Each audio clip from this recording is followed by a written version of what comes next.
네, 오늘 함께 보실 말씀은 고린도전서 13장 1절에서 3절까지의 말씀입니다.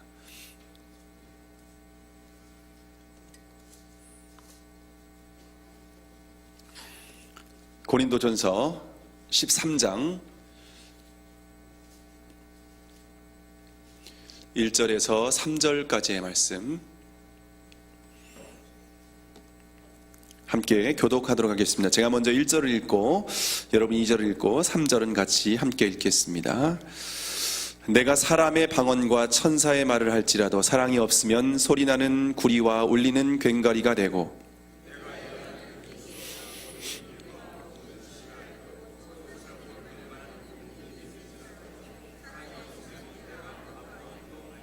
내가 내게 있는 모든 것으로 구제하고 또 내 몸을 불사르게 내어 줄지라도 사랑이 없으면 내게 아무 유익이 없느니라.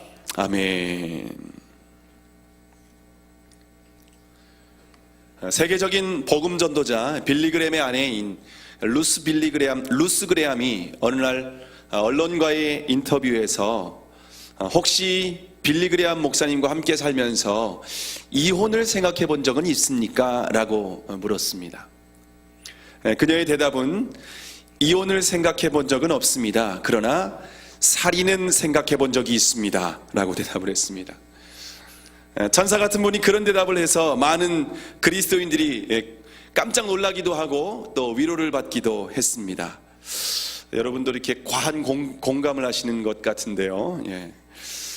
어느 날 빌리그레함 목사님 부부가 차를 타고 가는 길에 한 모퉁이에 공사 끝 그동안 인내에 감사드립니다라고 하는 표지판이 쓰여 있었습니다.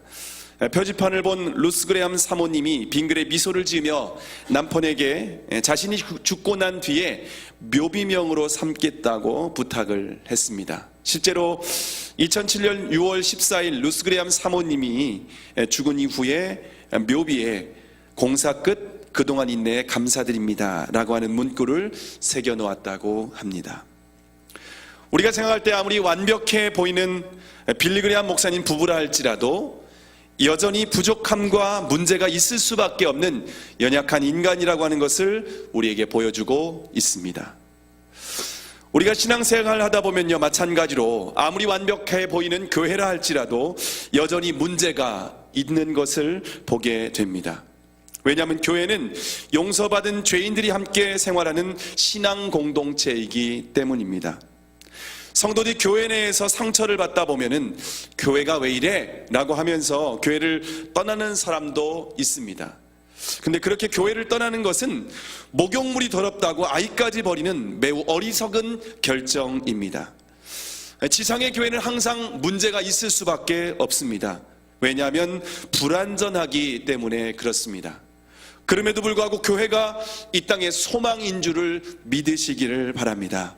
자, 그러면 이 땅에 소망인 교회가 여전히 문제가 많이 있는데 어떻게 해야 하는지 성경을 통해서 우리가 한번 해답을 찾아보기를 원합니다. 성경에 있는 교회 가운데 가장 문제가 많았던 교회는 바로 고린도 교회입니다. 고린도 교회 내에는 수많은 문제가 있었습니다. 특별히 고린도 교회 내에 있는 문제 중에서 가장 큰 문제는 분파 문제였습니다. 어떤 사람들은 바울파라고 하고 또 어떤 사람은 아볼로파 또 어떤 사람은 게바파라고 하면서 서로 나누어지게 되었습니다. 서로 갈등이 심각해지면서 교회가 하나 되지 못하고 서로 나누어지게 되는 위기 가운데 놓이게 되었습니다. 교회가 나누어지는 위기 가운데 있을 때 바울이 고린도 교회에 있는 성도들을 향하여서 편지를 보냈는데 그것이 바로 고린도 전서와 후서입니다. 고린도 전서와 후서를 보면 교회 내에 많은 문제를 다루고 있는 것을 볼 수가 있습니다. 그 중에서 고린도전서 12장에서 14장을 보면 은사에 대한 내용을 다루고 있습니다. 은사에 대한 내용을 다루고 있다라고 하는 말은 고린도 교회 내에서 은사 문제가 심각하게 대두되었다라고 하는 것을 우리에게 가르쳐주고 있습니다. 바울이 은사 문제를 해결하기 위해서 고린도전서 12장부터 14장까지 구체적으로 기록하고 있습니다. 근데 바울은 여기에서 은사 문제를 해결하는 그 해결책을 제시할 뿐만 아니라 모든 문제를 해결할 수 있는 가장 핵심적인 방법을 우리에게 소개해주고 있습니다. 이것은 개인의 신앙의 핵심이기도 하며 기독교 신앙의 가장 중요한 내용이기도 합니다. 그러면 모든 문제의 해결책이 될 뿐만 아니라 기독교 신앙의 핵심이 되는 그것은 바로 무엇일까요? 여러분이 고린도전서 12장부터 14장까지의 내용을 먼저 이해하기 위해서는요, 먼저 히브리 문학 구조에서 샌드위치 구조를 이해할 필요가 있습니다. 여러분, 샌드위치를 다 드셔보셨죠? 샌드위치가 어떻게 생겼죠? 양쪽에 빵이 있죠. 그리고 중간에 보면은 야채와 소스와 햄과 여러 가지 영양가 있는 내용들이 들어가 있는 것을 볼 수가 있습니다. 여러분, 샌드위치에서 가장 영양가 있는 부분은 어떤 부분일까요? 가운데 부분, 중앙 부분, 중간 부분이라고 말할 수가 있습니다. 이처럼 성경에 보면 가장 중요한 부분을 핵심적으로 전달하기 위해서 이렇게 샌드위치 구조로 이렇게 배열한 성경 본문을 볼 수가 있습니다. 그런 구조가 고린도전서 12장과 13장과 14장의 내용이라고 하는 것입니다. 고린도전서 12장, 13장, 14장은 바로 샌드위치 구조로 기록되어 있습니다. 자, 여러분, 그러면은요, 가장 중요한 장이 12, 13, 14장에서 몇 장일까요? 네, 13장이죠. 예. 여러분, 13장의 내용은 그러면 무슨 내용입니까? 저와 여러분이 잘 알고 있는 무슨 내용? 사랑장이라고 알고 있죠. 우리가 히브리서 11장은 믿음장이라고 하고 고린도전서 13장은 사랑장이다라고 우리가 그렇게 잘 알고 있습니다. 여러분, 그러면 12장과 14장, 13장을 사이에 두고 있는 양쪽으로 12장과 14장에서는 어떤 내용을 기록하고 있는가? 바로 은사에 대한 내용을 다루고 있습니다. 그리고 13장에서는 사랑에 대한 내용을 기록하고 있습니다. 여러분, 그러면은 사랑과 은사와 사랑은 과연 어떤 관계일까요? 그런 의미에서 여러분에게 먼저 한번 질문을 해보겠습니다. 여러분은 사랑이 은사라고 생각하십니까? 오전에는 좀 대답을 하시는 분들이 있었는데 저녁에는 어떻게 대답해야 될지 난감해 하시는 표정입니다. 대부분의 사람들이 사랑이 은사라고 생각을 하고 있습니다.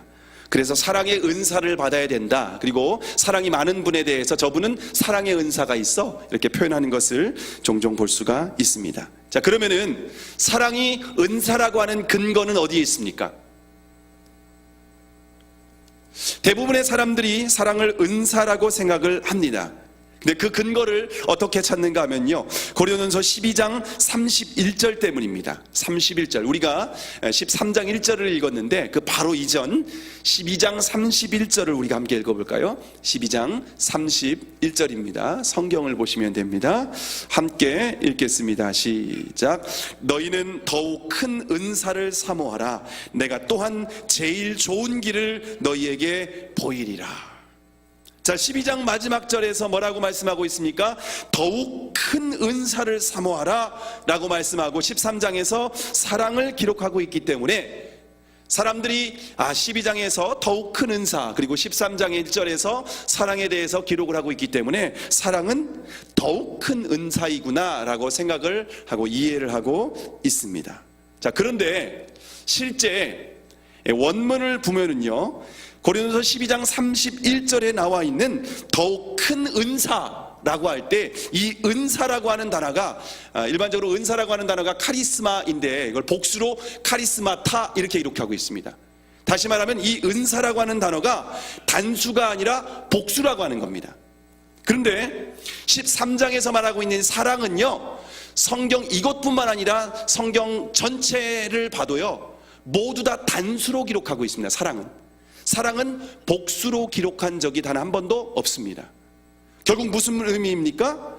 여기 12장 31절에서 말하는 더욱 큰 은사를 사모하라라고 하는 이 의미가 13장의 사랑을 의미하고 있지는 않다라고 하는 것을 우리에게 가르쳐주고 있습니다. 자, 그러면은 더욱 큰 은사는 무엇일까요? 12장 31절에서 말하는 더욱 큰 은사는 무엇을 의미하는 것일까요? 여기서 말하는 더욱 큰 은사는 14장에서 말씀하고 있는 예언의 은사나 방언 통역의 은사를 말하고 있습니다. 근데 여기서 중요한 것은 예언의 은사와 방언 통역의 은사가 다른 은사보다 더 우월하고 그리고 나머지 은사들은 더 열등하다라고 하는 의미는 아닙니다. 여기에서 더욱 큰 은사라고 하는 의미는 개인의 덕이 아니라 공동체의 덕을 세운다라고 하는 의미에서 더욱 큰 은사라고 하는 개념입니다. 다시 말하면 우리가 어떤 은사를 받았든지 은사로 공동체의 덕을 세우는 것이 중요하다라고 하는 것입니다. 내가 받은 은사가 어떤 은사인지 잘은 모르겠습니다. 하나님께서 각자에게 주신 은사가 다양하다라고 생각을 합니다. 그런데 그 은사를 통해서 우리가 어떻게 사명을 감당하는가, 어떻게 쓰임 받는가, 이게 더욱 중요하다라고 하는 것입니다. 내가 가진 은사를 통해서 공동체의 덕을 세운다라고 하면은 그 은사가 하나님께서 보실 때엔 더욱 큰 은사라고 하는 것입니다. 그러나 아무리 흔치 않은 은사라 할지라도 그것을 통해서 개인의 덕만을 강조한다면 그것은 더욱 큰 은사라고 말할 수가 없다라고 하는 것입니다. 저와 여러분이 어떤 은사를 가졌다 할지라도 중요한 것은 공동체를 세우고 영혼을 세우고 살리는 데에 쓰임받아야 될 줄을 믿으시기를 바랍니다. 자, 그러면 13장에서의 말씀하고 있는 이 사랑은 무엇일까요? 사랑, 은사가 아니라면은 이 사랑이라고 하는 것은 과연 무엇일까요? 12장 31절 마지막 절에 보면 이렇게 얘기하고 있습니다. 제일 좋은 길을 너희에게 보이리라. 제일 좋은 길을 너희에게 보이리라 라고 말씀하고 있습니다. 결국 사랑은 은사가 아니라 제일 좋은 길이라고 하는 것입니다. 사랑은 모든 은사의 길과 같이 모든 은사의 중심과 함께 있어야 된다라고 하는 의미입니다. 여러분, 은사라고 하는 말은 선물이라고 하는 의미도 있지만 다른 의미로는 도구라고 생각할 수도 있습니다. 은사는 곧 도구이다라고 하는 것입니다. 예를 들어 제가 서울까지 가야 되는데 은사로 자전거를 타고 갈 수도 있고 자동차를 타고 갈 수도 있고 기차를 타고 갈 수도 있고 비행기를 타고 갈 수도 있습니다. 그런데 그 길은 다 같은 길을 달려야만 합니다. 어떤 길입니까? 바로 사랑이라고 하는 길 위에서 달려야 된다라고 하는 것을 우리에게 가르쳐주고 있습니다. 우리가 다양한 은사가 있을 수도 있습니다. 수많은 하나님께서 은사를 우리에게 각각 허락해 주셨습니다. 그런데 그 모든 은사는 사랑이라고 하는 그 길 위에서 우리가 행하고 그 사랑의 중심을 두고 우리가 그 은사를 사용할 때에 그 은사가 하나님께 영광이 된다라고 하는 것을 우리에게 가르쳐주고 있습니다. 자, 이런 이해 가운데에서 오늘 본문 고린도전서 12장 1절의 말씀을 다시 한번 읽겠습니다. 함께 읽겠습니다. 시작. 내가 사람의 방언과 천사의 말을 할지라도 사랑이 없으면 소리나는 구리와 울리는 괭가리가 되고. 자, 우리가 하나님께 받은 은사가 많이 있습니다. 그 많은 은사 중에서 제일 먼저 방언의 은사를 기록하고 있습니다. 가장 먼저 방언의 은사를 말하고 있는 것은 고린도 교회 내에서 방언의 은사가 제일 문제가 되었기 때문입니다. 방언의 은사 때문에 공동체의 공예배 가운데에 방해가 되고 그 문제가 많은 사람들에게 피해를 주었기 때문에 그 문제를 지적하고 있는 말씀입니다. 저는 개인적으로 방언의 은사가 얼마나 좋은 은사인지 많이 경험을 했습니다. 제가 중고등부 사역을 할 때가 있었습니다. 청소년부 사역을 하면서 많은 것들을 경험했습니다. 그 중에 청소년들은 어릴 때부터 부모님에 의해서 억지로 교회를 다니면서 신앙생활했던 친구들이 참 많이 있습니다. 수련을 통해서 정말 대책 없이 그리고 또 개념 없이 신앙에 대한 아무런 감각 없이 다니던 친구들이 방언을 받게 된 이후에 완전히 새로운 모습으로 변화되는 것을 제가 많이 경험을 했습니다. 지금도 기억에 남는 친구 한 명이 있습니다. 물론 실명을 이렇게 말씀드릴 수가 없습니다. 개인의 프라이버시가 있기 때문에 말씀드릴 수가 없고 고등학생 여자아이였습니다. 이 친구는 주일학교 때부터 교회에 나오면서 계속해서 예배를 드렸습니다. 근데 고등학교가 되니까는요, 좀 반항심이 생겼는지 교회를 안 간다라고는 할 수 없고 교회 오긴 오는데 도착하자마자 화장실로 들어가는 겁니다. 그리고 예배가 끝날 때까지 그곳에서 나오지 않습니다. 예배가 끝나면 화장실에 나와서 부모님한테 예배 드렸다고 하고 집으로 돌아가는 겁니다. 근데 이 친구가 교회 올 때요, 그냥 평범하게 하고 오지 않습니다. 얼굴에 화장을 덕지덕지 바르고 옵니다. 화장을 얼마나 진하게 발랐는지 교복을 입은 모습을 못 보면 학생인지 아닌지 구별하기 어려울 정도로 그렇게 아주 진하게 화장을 하고 예배를 드리는 친구였습니다. 근데 우리 청소년부가 이제 겨울 수련회였네요. 겨울 수련회를 가게 되었습니다. 이 친구도 부모님에 의해서 억지로 끌려가게 되었습니다. 그런 친구들은 보통 수련회를 가도요, 말씀을 잘 듣지 않습니다. 집중하지 않고 친구들하고 장난을 친다던가 핸드폰을 사용한다던가, 보통 이렇게 하다 보면은 은혜를 받지도 못하고 기도할 때 말씀을 통해서 은혜 받은 것도 없다 보니까 기도도 안 하게 되는 거죠. 근데 그날따라 이 친구가 말씀을 열심히 듣기 시작하는 겁니다. 그리고 열심히 기도도 하는 거예요. 그러면서 막 부르짖으면서 기도를 하라고 할 때, 부르짖으며 기도할 때 이 친구가 갑자기 방언의 은사를 받은 겁니다. 방언의 은사를 받으니까 주변에 있는 친구들 신경 쓰면서 기도하던 친구가 갑자기 막 엎드려서 뒹굴면서 막 기도하고 눈물 콧물 흘리면서 기도하기 시작하는 겁니다. 근데 이제 수련회 장소에 보면요, 다른 곳에서 온 친구들도 꽤 많이 있기 때문에 화장을 좀 진하게 하고 있어야 되거든요. 근데 화장을 진하게 한 상태에서 눈물 콧물 흘렸는데 여러분 어떻게 됐겠습니까? 모든 집회가 끝난 후에 다솜이가, 아이고 이름을 말할 뻔했네요. 네, 그 친구 얼굴 보고 깜짝 놀랐습니다. 왜냐? 얼굴에서 검은 눈물을 흘리는 거예요. 그래도 그 친구가 아름다워 보였을까요? 안 그랬을까요? 아름다웠죠. 은혜 받은 모습이 얼마나 아름다웠는지 모릅니다.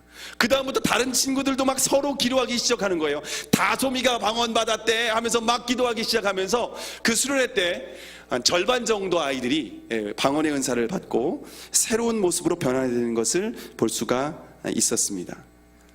이 친구는요, 그때만 은혜 받고 끝난 것이 아니라 돌아와서 새로운 모습으로 이제 내가 공부도 열심히 해야겠다라고 하면서 공부를 하기 시작을 했습니다. 그러면서 열심히 공부를 해서 서울에 있는 좋은 여대에 들어가게 되었고, 또 작년에는 은행에 취직하게 되었다라고 하는 연락까지 받았습니다. 그러면서 저에게, 목사님, 제가 이렇게 합격하게 된 것은 첫 번째는 하나님의 은혜이고 두 번째는 목사님의 은혜입니다. 첫 월급 타면은 꼭 선물 사드릴게요. 근데 아직까지 소식이 없습니다. 이처럼 방언의 은사가 얼마나 소중한 은사인지를 직접 경험하고 체험할 수 있는 기회가 많이 있었습니다. 자, 그런데 이처럼 소중한 방언의 은사라 할지라도 사랑이 없으면 무엇이라고 말씀하고 있습니까? 소리나는 구리, 울리는 괭가리와 같다라고 말씀하고 있습니다. 여러분, 구리와 괭가리가 일정한 리듬을 타고 연주를 하면 아름다운 소리가 될 수가 있습니다. 그런데 리듬을 타는 것이 아니라 마구 두드리기 시작한다면요, 그 소리는 연주가 아니라 바로 소음이 됩니다. 우리가 천사의 말을 할지라도 사랑이 없으면 그것은 시끄러운 소음에 불과하다, 성경은 우리에게 가르쳐주고 있습니다. 자, 다음으로 2절 말씀, 2절, 오늘 보면 2절의 말씀을 다시 한번 읽겠습니다. 2절 시작. 내가 예언하는 능이 있어 모든 비밀과 모든 지식을 알고 또 산을 옮길 만한 모든 믿음이 있을지라도 사랑이 없으면 내가 아무것도 아니요. 자, 다음으로 소개하고 있는 은사는 예언의 은사와 믿음의 은사를 소개하고 있습니다. 많은 사람들이 예언의 은사에 대한 오해가 있습니다. 예언의 은사는 미래의 일을 알려주는 의미다라고 알고 있습니다. 근데 여기에서 말하는 이 예자라고 하는 말은 미리 예자가 아닙니다. 이 말은 맡을 예자입니다. 맡을 예. 그래서 우리가 은행에 예금한다고 하지 않습니까? 은행에 돈을 맡기는 거죠. 결국 예언의 은사는 하나님께서 그 공동체에 주신 그 맡은 말씀을 전하는 은사가 바로 예언의 은사입니다. 제가 여러분에게 이렇게 하나님의 말씀을 받아서 전하는 것도 예언의 은사의 한 종류라고 말씀드릴 수가 있습니다. 특별히 공동체에 주신 확실한 예언은 바로 성경 하나님의 말씀입니다. 여러분이 이 확실한 예언을 기반으로 여러분이 신앙생활을 해야지, 이 예언을, 하나님의 확실한 이 예언, 이 하나님의 성경 말씀을 다른 데 두고 여러분 신앙생활 하면은요, 여러분 신앙생활이 반드시 잘못될 수밖에 없습니다. 근데 우리가 가진 성경은 1500년 동안 40여 명의 기자에 의해서 각각 다른 곳에서 다른 언어로 기록되어 있습니다. 그런 성경을 읽고 해석한다라고 하는 것은 쉬운 일은 아닙니다. 그래서 우리가 신학적인 훈련과 다양한 독서량 그리고 다독을 통해서 우리가 성경을 이해해야 하는 그러한 부분이 필요합니다. 그럼에도 불구하고 하나님의 말씀을 바르게 읽고 해석하기 위해서는 성령의 감동이 필요합니다. 왜냐하면 성경의 저자가 바로 성령님이시기 때문에 그렇습니다. 성경의 저자이신 성령님께서 은혜를 주실 때에, 우리에게 풀어주실 때에 성경을 바르게 이해하고 그 의미를 깨닫고 우리의 삶에 적용할 수 있다라고 하는 것입니다. 만약 성경을 억지로 해석하게 될 때 결국 심각한 문제가 발생하게 될 뿐만 아니라 이단에 빠지게 되는 그 문제도 우리는 종종 볼 수가 있습니다. 저는 원래 머리가 좋은 사람이 아닙니다. 보기에도 그렇게 좋아 보이지는 않죠? 네, 중학교 때 IQ 검사를 했는데 98 나왔습니다. 저는 100점 만점에 98인 줄 알고 굉장히 좋아했는데 다른 친구들은 다 세 자리 숫자더라고요. 공부에 대한 자신감이 없었습니다. 근데 하나님의 소명을 받고 신학교에 들어갔는데 교수님께서 이렇게 말하는 겁니다. 책을 읽기 싫어하거나 공부하기 싫은 학생은 소명이 아니니까 학교를 그만두십시오. 이렇게 얘기하는 겁니다. 그 말에 얼마나 큰 충격을 받았는지, 공부가 싫어도 내가 공부를 더욱더 열심히 끌어안고 사랑하리라 라고 하면서 기도하기 시작했습니다. 야고보서 1장 5절의 말씀을 특별히 많이 기도했는데요, 누구든지 지혜가 부족하거든 모든 사람에게 후히 주시고 꾸짖지 아니하시는 하나님께 구하라, 그리하면 주시리라. 제가 신학교 다니는 동안 이 말씀 붙잡고 정말 계속해서 기도했습니다. 정말 열심히 기도한 결과로 하나님의 은혜로 신학교를 졸업할 수 있었을 뿐만 아니라 지금은 안수까지 받고 목회 사역을 감당해 나가고 있습니다. 여러분, 제가 성도님들에게 설교를 할 때에 제 설교가 좀 쉽다라고 이렇게 하시는 분들이 좀 많이 있어요. 근데 저는 그럴 수밖에 없습니다. 왜냐하면 제 수준 자체가 IQ가 그렇게 높지 않다 보니까 어렵게 설명할 방법이 없습니다. 제 수준에서 설명을 하려다 보니까 다 이제 저하고 비슷한 분들은 그냥 다 이해가 되실 것 같습니다. 어쨌든 하나님께서 제 기도에 응답해 주신 것 같습니다. 근데 중요한 것은 그와 같은 예언과 지식과 믿음이 있다 할지라도 결국 사랑이 없으면 아무것도 아니다, 그렇게 우리에게 말씀하고 있습니다. 자, 다음으로 마지막으로 우리 3절을 함께 읽어볼까요? 3절입니다. 함께 읽겠습니다. 시작. 내가 내게 있는 모든 것으로 구제하고 또 내 몸을 불사르게 내어줄지라도 사랑이 없으면 내게 아무 유익이 없느니라. 여러분, 우리의 믿음을 테스트하기 위한 가장 좋은 방법으로는 바로 물질에 대한 태도입니다. 내 물질에 대해서 어떻게 대하고 있는가, 그 태도를 확인하는 것이 굉장히 중요합니다.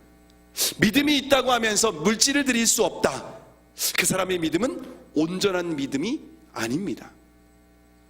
마태복음 6장 24절에 보면 한 사람이 두 주인을 섬기지 못할 것이니 혹 이를 미워하며 저를 사랑하거나 혹 이를 중히 여기며 저를 경히 여김이라. 너희가 하나님과 재물을 겸하여 섬기지 못하느니라. 우리가 하나님과 재물을 동시에 섬길 수는 없습니다. 하나님을 섬기든지 아니면 재물을, 물질을 섬기든지 둘 중에 하나를 선택해야만 합니다. 우리가 하나님과 재물 중에서 어떤 것을 섬기고 있는지 확인하기를 원한다면 저는 11조를 어떻게 드리고 있는지 확인하는 것이 중요하다라고 생각을 하고 있습니다. 11조는 내가 가진 모든 것이 하나님께로부터 왔음을 고백하는 신앙의 표현입니다. 그런데 우리의 빠른 생활 가운데에서도 11조를 떼어서 드린다는 것은 때론 쉽지 않을 수도 있습니다. 그럼에도 불구하고 내가 물질 때문에 사는 것이 아니라 바로 하나님의 도움으로 산다라고 하는 것을 고백할 때 우리는 11조를 드릴 수 있어야 되는 줄로 믿습니다. 11조는 우리가 재물과 하나님 중에서 무엇을 섬기는지 분별할 수 있는 가장 좋은 기준입니다. 근데 11조 정도가 아니라 자신의 모든 것을 다 드릴 수 있는 정도, 그런 헌신을 이야기하고 있습니다. 복음서에 보면 옥합을 깨뜨린 마리아에 대해서 기록하고 있습니다. 당시 옥합은 300데나리온 이상의 값어치를 하고 있었습니다. 지금으로 하면 약 3천만 원 이상, 3천에서 한 5천만 원 정도. 당시 여인들이 시집 갈 때 가지고 가는 혼수품 제1호였습니다. 그런 혼수품 1호를 예수님의 발에 부었다라고 하는 말은 평생 내가 독신으로 살면서 주님을 섬기겠다라고 하는 헌신이 담겨져 있습니다. 그런 헌신과 온전한 희생의 의미가 바로 옥합을 깨트린 것입니다. 그럼에도 불구하고 하나님께서는 뭐라고 말씀하십니까? 내 몸을 불사르게 내어줄지라도 사랑이 없으면 아무 유익이 없다, 그렇게까지 말씀하고 있습니다. 근데 여러분, 사랑이 없으면 내게 아무 유익이 없다라고 하는데, 여기에서 우리가 눈여겨봐야 될 단어가 있습니다. 우리가 매일매일 노래를 부르는 그 구절입니다. 근데 3절 마지막에 보면은 사랑이 없으면 누구에게 아무런 유익이 없다라고 말씀하고 있습니까? 다른 사람에게가 아니라 누구에게? 내게 유익이 없다라고 말씀하고 있습니다. 2절 마지막에서도 사랑이 없으면 누구에게 유익이 없습니까? 다른 사람에게입니까? 바로 내가 아무것도 아니라고 말씀하고 있습니다. 이것이 무슨 의미일까요? 아무리 위대한 은사가 있고, 아무리 위대한 능력이 나타나고, 아무리 위대한 기적이 나타나고, 아무리 위대한 헌신이 있다 할지라도 사랑이 없으면 다른 사람에게는 유익이 있을 수 있습니다. 그러나 자기 자신에게는, 내게는 유익이 없다 라고 말씀하고 있습니다. 내가 신비한 하늘의 언어를 하고, 내가 비밀한 지식을 가지고 있고, 산을 옮길 만한 믿음을 가지고 있고, 자신의 모든 것을 불사르듯 내어주는 헌신이 있다 할지라도 사랑이 없으면 내게 아무 유익이 없다, 내가 아무것도 아니다. 하나님 앞에서 내게 남는 것은 아무것도 없고 하나님 앞에서 인정받을 수 없다라고 하는 것을 우리에게 가르쳐주고 있습니다. 하나님은 모든 그리스도인들이 궁극적으로 추구하고 따라야 될 것이 무엇인지 우리에게 구체적으로 가르쳐주고 있습니다. 우리가 따르고 추구해야 될 것은 은사보다 사랑입니다. 어떤 은사가 있든지 없든지 가장 중요한 것은 우리 안에 사랑이 있어야 됩니다. 마음을 다하고 성품을 다하고 힘을 다해서 하나님을 사랑하는 것입니다. 뿐만 아니라 그와 같이 내 이웃을 내 몸과 같이 사랑하는 것입니다. 하나님을 사랑하고 이웃을 사랑하는 것이 하나님께서 우리에게 궁극적으로 요구하시는 삶인 줄을 믿으시기를 바랍니다. 여러분, 그러면 사랑은 무엇일까요? 사랑이 무엇입니까? 사랑은 고린도전서 13장 4절에서 7절까지 15가지로 우리에게 설명해 주고 있습니다. 사랑은 언제나 오래 참고, 사랑은 온유하며. 우리가 사랑에 대해서 모르는 것이 아닙니다. 근데 중요한 것은 우리가 사랑을 입술에서 흘러나오는 건 하는데 우리 인격에서 흘러나오지는 않는 것 같습니다. 우리의 가정 안에서 이런 사랑이 있어야 됩니다. 우리의 목장과 우리 교회 공동체 가운데에서 이런 사랑이 실천되어야 되는 줄로 믿습니다. 그런 교회가 하나님이 기뻐하시는 교회, 문제가 성숙하게 해결되는 교회인 줄을 믿으시기를 바랍니다. 우리 중앙교회가 한국교회에 새로운 바람을 일으키고 또 사랑을 실천하기 위해서 애플 위크를 시작하고 있습니다. 여러분, 우리가 주변에 사랑으로 행하지 않은 모든 사람들에게 사과를 실천하실 수 있기를 바랍니다. 누구에게 사과해야 돼요? 내가 특별히 잘못한 사람도 없는데 마음에 거리끼는 사람 없어요 라고 얘기할 수 있습니다. 그러나 사랑으로 행하지 아니하면 나도 모르게 내가 남에게, 다른 사람에게 상처를 줄 수 있다는 것입니다. 나는 그런 의도가 전혀 없었습니다. 그러나 나의 말과 행동이 다른 사람에게 상처를 주고 아픔을 주고 고통을 안겨줬을 때가 우리의 삶 가운데 얼마나 많은지 모릅니다. 그래서 내가 사랑으로 행하지 아니한, 내가 먼저 가정 안에서 남편과 아내 그리고 자녀에게 내가 사과를 실천하실 수 있기를 바랍니다. 뿐만 아니라 내가 속한 목장과 공동체 가운데에서 사랑으로 섬기지 못한 부분, 내가 더 기도해 주지 못한 부분, 내가 더 용납해 주지 못한 부분, 내가 더 기다려지지 못한 부분들에 대해서 여러분 이 사과를 실천하시고 서로 용납해 주실 수 있기를 바랍니다. 우리 마음 가운데 거리끼는 부분이 있다면 여러분 용기를 내시기 바랍니다. 그리고 기도로 먼저 하나님 앞에 나아가실 수 있기를 바랍니다. 하나님께서 여러분과 그 영혼과 마음 가운데 동일한 마음을 부어주실 줄로 믿습니다. 그리고 그 사랑 가운데 나갈 때에 하나님께서 그 관계를 다시 한번 회복시켜 주시는 것을 경험하게 될 줄로 믿습니다. 하나님께서 우리에게 기대하시는 것은 열매입니다. 바로 사랑의 열매입니다. 2016년 한 해 동안 여러 가지 씨를 뿌렸습니다. 헌신했죠. 그리고 수고도 했습니다. 그 모든 수고와 헌신의 열매를 맺기를 원한다면 여러분 사랑으로 마무리해야 되는 줄로 믿습니다. 사랑이 없으면 내게 아무 유익이 없습니다. 그러므로 여러분 내가 사랑으로 행하지 못했다면 그것을 마무리할 수 있는, 회복할 수 있는 방법이 있습니다. 그것은 사과하고 용서하는 일입니다. 사과와 용서는 바로 사랑의 다른 이름인 줄을 믿으시기를 바랍니다. 사과와 용서를 통하여서 여러분 사과를 통하여 여러분 관계를 회복하실 수 있기를 바라보고 또 용서를 통하여 문제가 해결될 수 있기를 축복합니다. 저와 여러분이 사과 용서를 실천함으로 주님께서 기도하시는 사랑의 열매를 맺는 그런 아름다운 2016년이 되기를 주님의 이름으로 축원합니다. 기도하시겠습니다.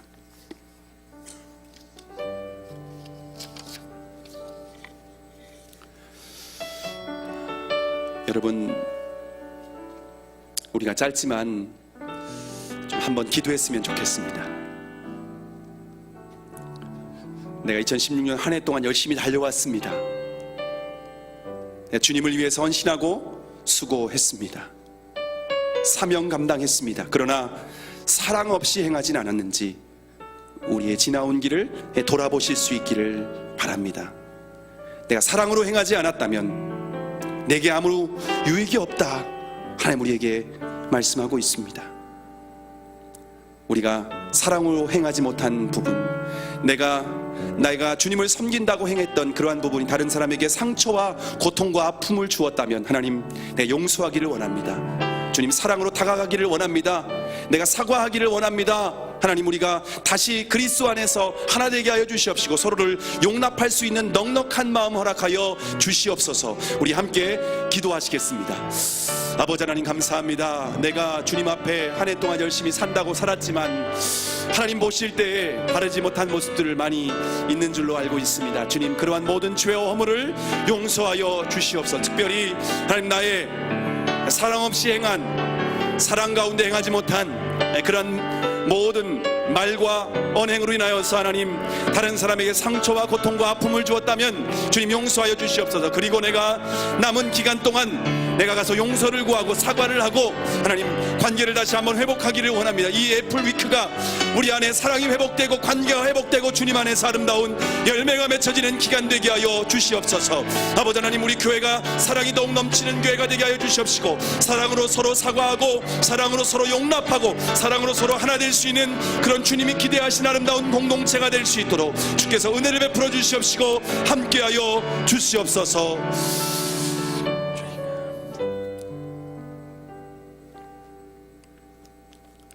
아버지 하나님